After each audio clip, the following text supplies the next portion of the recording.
This is a tutorial on how to export splines from one copy of a project and import them into a second copy of the project with the same recordings.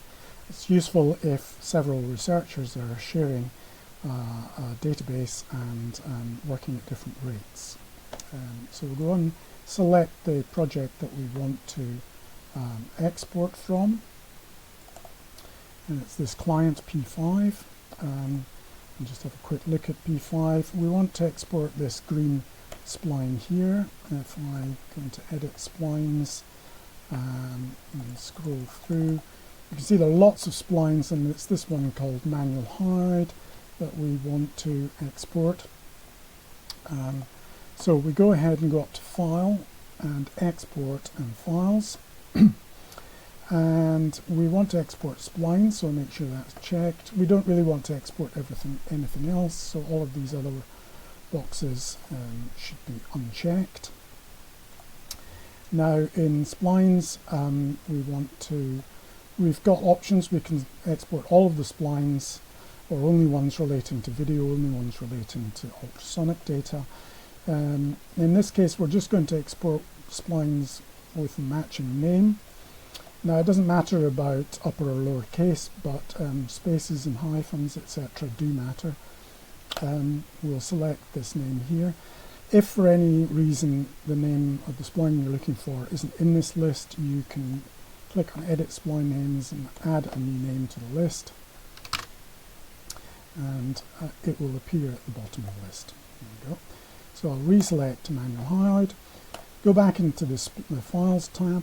We're going to export with a stem file. Let's set the start number 1. Export to this folder junk, and we'll select the files to export, in this case the current session and this single file here. Click OK. We'll just have a quick look. Now here we've got a file that's just been created. If we look inside with Notepad, here we can see all of the text data describing this spline. Okay, so now that we've exported that to a file, we will open the project that we want to import the spline into. I'll select this speaker P5 again, and go up into File and Import this time, and go down to Import Splines. And because we've got the folder selected that we'd exported the spline into, i.e. this junk folder, we can see that file, spline file here, so we will select that file to import. Note there are two different spline file types, and we're importing this .spl type. There is another CSV type, but we'll discuss that in a separate tutorial. And then we'll go and specify the splines. Again, we could in this case select all splines, because the file only contains the manual hired spline, but I'll select only splines matching the names below and select manual hired, and then click on OK.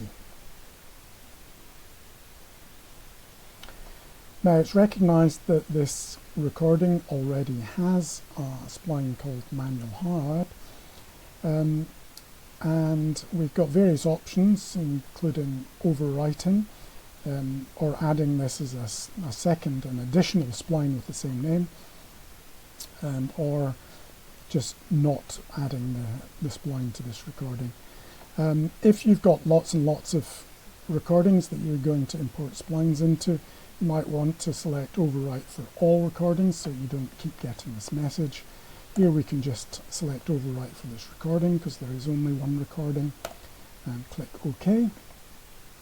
And we can see for this particular recording that the manual hired spline has been added and is the same color, the same thickness, and moves around appropriately.